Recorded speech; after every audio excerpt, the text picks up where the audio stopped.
এই বছর থেকে এই কার্যক্রমগুলো আরো রেগুলার করবে এবং তাদের মধ্যে সামনে আশা থাকবে বা প্রত্যাশা থাকবে এই প্রশিক্ষণগুলোর সাথে সাথে ভাষা প্রশিক্ষণের একটা ব্যবস্থা করা যায়।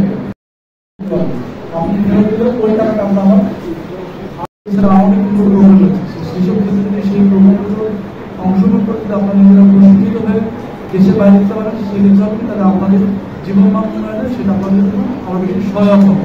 কারণ আমাদের এখানে যারা যাচ্ছে তারা অনেক স্কিল না হয়, তারা প্রথম থেকে বিভিন্ন রকমের সমস্যার সম্মুখীন হচ্ছে, অনেক জায়গাতে তারা আসলে চাকরি পাচ্ছে না। আশঙ্কাদের জন্য এই প্রশিক্ষণটা আসলে আমাদের পশ্চিম সিস্টেমের রাজনীতি উপজেলার জন্য বা বাজার উপজেলার জন্য অন্তর্ভুক্ত করবে। এছাড়া যে সকল তরুণীরা আসলে এই প্রোগ্রামগুলোতে যুক্ত আছেন তাদের কোনো অনুরোধ থাকবে আপনারা প্রশিক্ষণটা যথাযথভাবে নেবেন। আর এখান থেকে যেই টাকাটা আপনারা ঋণ বিশাল অংশ এখানে যারা আছে তাদের একটা বিশাল অংশ কৃষিকাজের সাথে যুক্ত হচ্ছে, ড্রাইভিং এর সাথে যুক্ত হচ্ছে এবং বিভিন্ন রেস্টুরেন্ট বা হোটেলের কুকিং এর সাথে যুক্ত হচ্ছে। আপনারা যাওয়ার আগে কিন্তু আমাদের বিভিন্ন যে প্রশিক্ষণগুলো আছে আমাদের ড্রাইভিং প্রশিক্ষণ আছে, সাথে আমাদের কিছু যে তরুণ বা যুবক আছে তাদের কাছে আমাদের যে ইকোনমিক্যাল ঋণ স্কিম আছে সেখানে আসলে এনরাউন্ড দেওয়া যাতে তারা আসলে ফাইন্যান্সিয়ালি নিজেদেরকে আসলে স্বাবলম্বী করতে পারে এবং সেই ফাইন্যান্সিয়াল স্বাবলম্বী আমাদের ইকোনমিকে একটা বুস্ট আপ তৈরি করতে পারে। রাজের যে এখান থেকে আসলে অনেক সুবিধা হয়, কারণ এখানে আমাদের যে পরিবেশ আমাদের যে ভাষা সেই ভাষা আসলে ওই ভাষাটা শিখতে পারলে তাদের আসলে ট্যাক্স করা বা তাদের রক্ত করা এটা আরো বেশি দ্রুত হবে।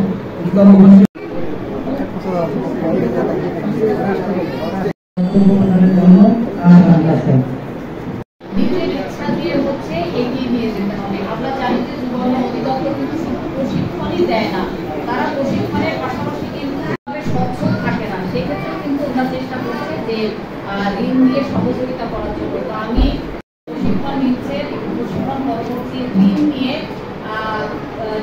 আপনাদের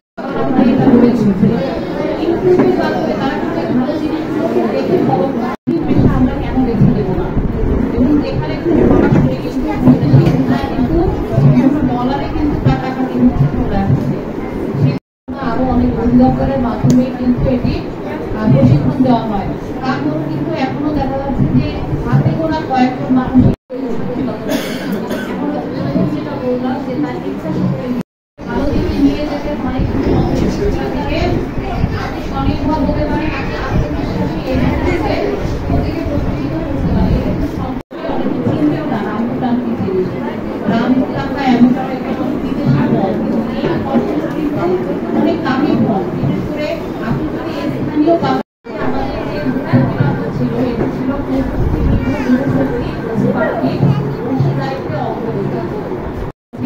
আজকাল অনেকেই হচ্ছে মোবাইল ফোনে আসক্তি বেশি, যেহেতু আমাদের জনসংখ্যা অর্ধেকের বেশি কিন্তু হচ্ছে যুব সমাজ, কাজে এই যুব সমাজকে যদি আমরা এগিয়ে নিতে পারি তাহলে কিন্তু আমাদের সার্বিকভাবে আমাদের দেশ কিন্তু একটা উন্নত রাষ্ট্রে পরিণত হতে পারে। এবং এই উন্নত রাষ্ট্রে পরিণত হতে গেলে আমাদের যুব সমাজকে কিভাবে আমরা এগিয়ে নিতে পারবো, তো এর জন্য প্রথম যে বিষয় সেটি হচ্ছে সচেতন।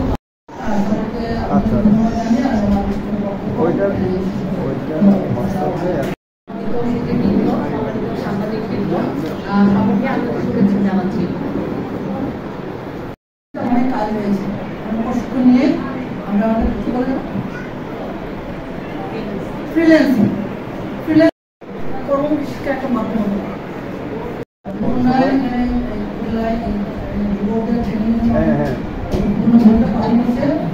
ছেলে বা একটা মেয়ে আমাদের প্রশিক্ষণের মূল মানুষকে আসতো নির্বাচন করে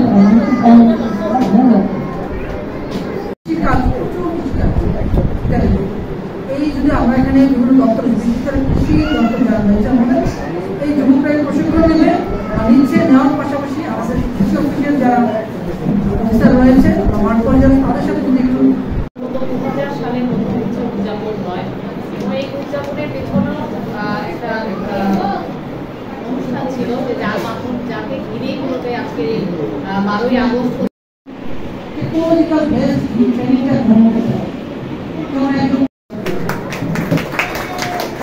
ধন্যবাদ উপজেলা কৃষি মাদ্রাসাকে এত সুন্দর সমাধান বক্তব্য।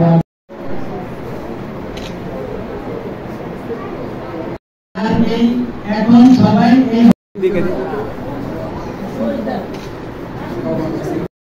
আমি নাম রাখবো, আপনারা এখানে চলে আসবেন। শান্তিটা খান